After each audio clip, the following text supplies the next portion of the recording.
3, 2, 1, start.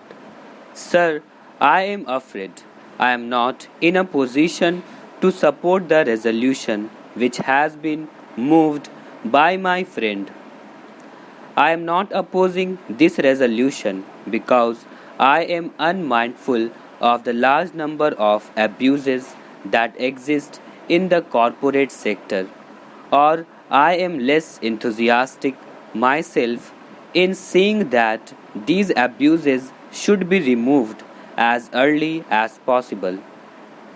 But the method that he has suggested is so dilatory and the problem before us is so acute that number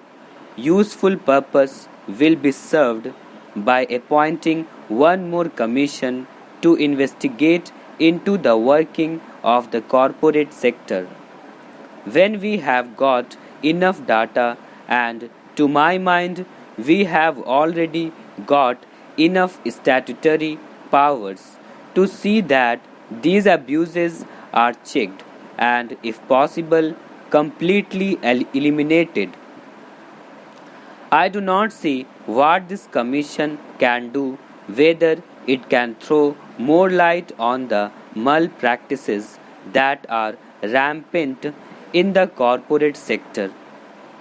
We all know that any commission that deals with the particular problems of a particular industrial concern gives ample evidence of the fact that malpractices exist in the corporate sector and the government is aware of it. I was one of the members of the Joint Select Committee on the Company Law Amendment Bill 1998, which ultimately became the Company Law Amendment Act 2000, and in that committee also enough evidence was brought forward to show that malpractices existed in the corporate sector and certain salutary amendments in the company law were made. In spite of these amendments and in spite of the original Companies Act, we do find that abuses still persist, and the question before us is how to deal with the abuses rather than investigate further into the nature of the abuses and the extent of the abuses.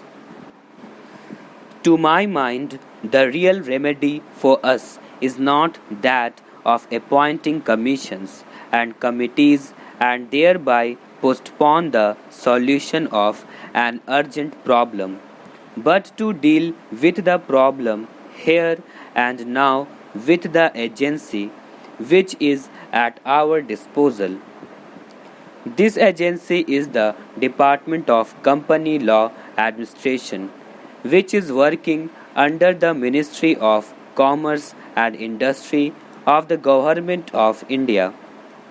This agency has again and again, year after year, in its reports complained that they have not got enough personnel to deal with the large responsibilities that have been placed on them. It is this lacuna in our administrative machinery, it is this weakness in the agency which is called upon to see that the company law becomes a fit instrument for checking and eliminating the defects in the working of the corporate sector, which is mainly responsible for the persistence of abuses. The real solution of the problem before us is to strengthen the administration, to enlarge its power, to enlarge its scope of inquiry, and above all, for the government to take prompt and effective measures against abuses which have been pointed out by the company law administration. Mere incorporation of the abuses in the report is not enough. It is necessary for the government to act, and I would be happy to know what action the government has so far taken against the specific abuses that have been pointed out in the report.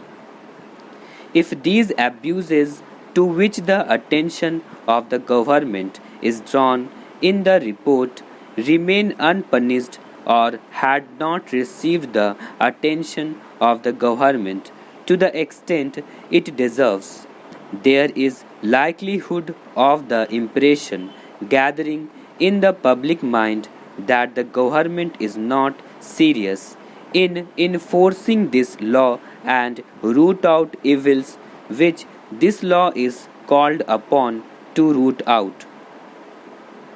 It is in this connection that we have painfully to draw your attention again and again to the possible connections that might exist between large units in the corporate sector on the one hand and the government machinery on the other.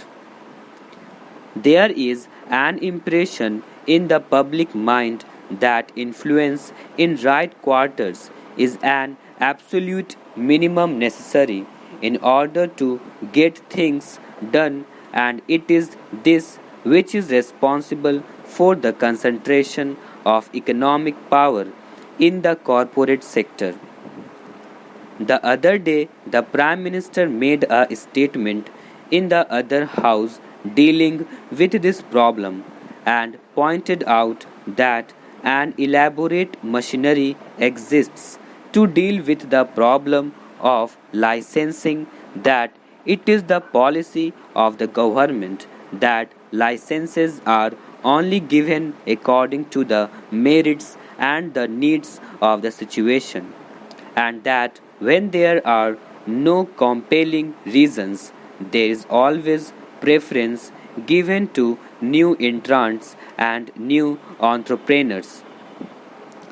Though the company law exists, though it incorporates certain very salutary provisions, though an enforcement machinery exists, and though the machinery has tried its level best, I must say to administer the law as it is because of administrative difficulties, because of political considerations to which the government has not given its full attention. The purpose for which the act was passed by Parliament and the money is voted by Parliament is not fulfilled.